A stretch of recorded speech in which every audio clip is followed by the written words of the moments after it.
حبايبي ازيكم؟ كل سنة وانتم طيبين.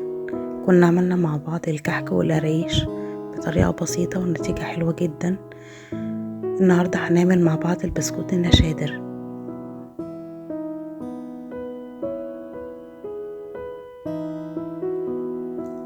هننزل بالسمنة الباردة من التلاجة على السكر البودر. النهاردة انا بعمل 3 كيلو دقيق، وبالنسبة للمقادير لكل كيلو دقيق انا حطيت 350 جرام من السكر البودر، 350 جرام من السمنة الباردة، كيس بيكنج باودر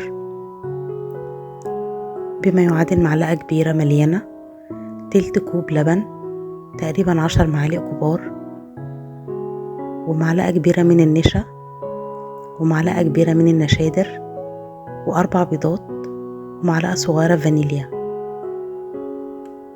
هنضرب الزبدة أو السمنة مع السكر البودر. انت بتستخدمي المتاح عندك سواء سمنة أو زبدة، والنتيجة بتبقى حلوة جدا. هنتأكد انهم اختلطوا مع بعض كويس.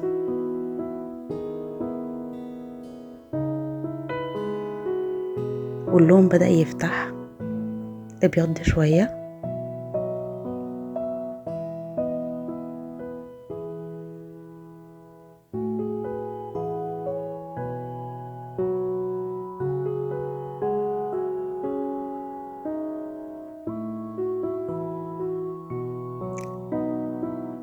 بنضربهم كويس، وعلى فكرة مش لازم مضرب.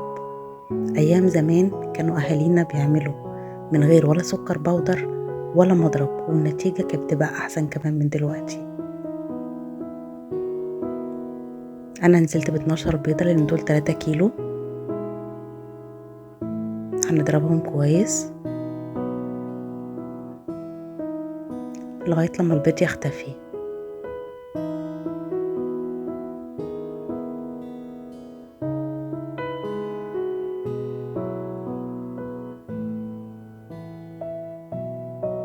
انا مجهزة الدقيق بتاعي منخول كويس. دلوقتي هنحط البيكنج باودر والنشا، وهناخد اللبن الدافي وهنحط عليه النشادر. اول ما بنحطه ريحة النشادر تبقى نفاذة شوية وبيبدأ فوران. هنخلطهم مع بعض وهننزل بيهم على خليط السمنة والسكر.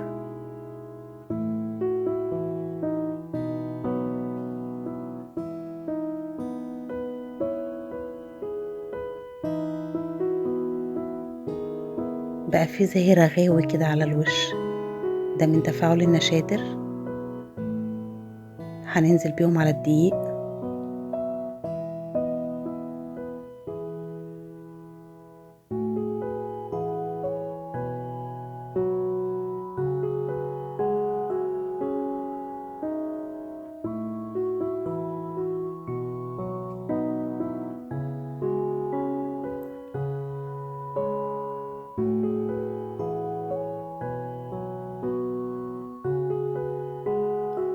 هنقلبهم كويس.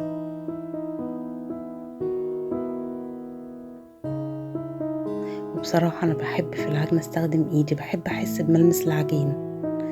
وطبعا هو المفروض البس جلافز، بس بصراحة اي واحدة في بيتها ما اظنش انها بتلبس جلافز وبتعمل اكل لاولادها او اخواتها او اسرتها. هنشمر ايدينا ونبدأ العجن. هنقلبها كويس لغاية لما الدقيق يختفي.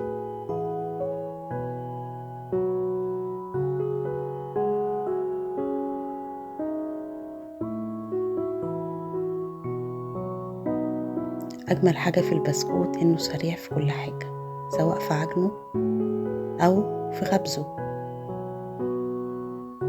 مجرد ما بنقطعه بيتخبز على طول، ولا العجينة بترتاح ولا العجينة بتتخمر.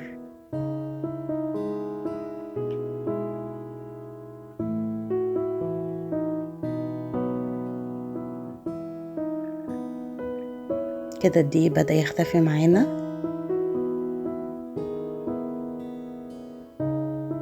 تقريبا كده العجينة خلصت. هنبدأ بقى نلمها. في الوقت ده بكون مسخنة الفرن على درجة حرارة 180 ومجهزة الصاجات ومنشفة المكنة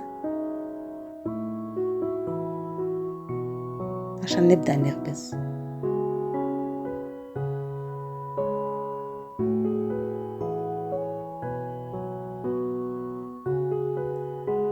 خلاص كده بنلم العجينة عشان نغطيها. بنغطيها بقى مش عشان ترتاح، بنغطيها علشان ما تنشفش. كده تمام. يلا هنقطع بقى ونشكل. ده كده شكل النجمة،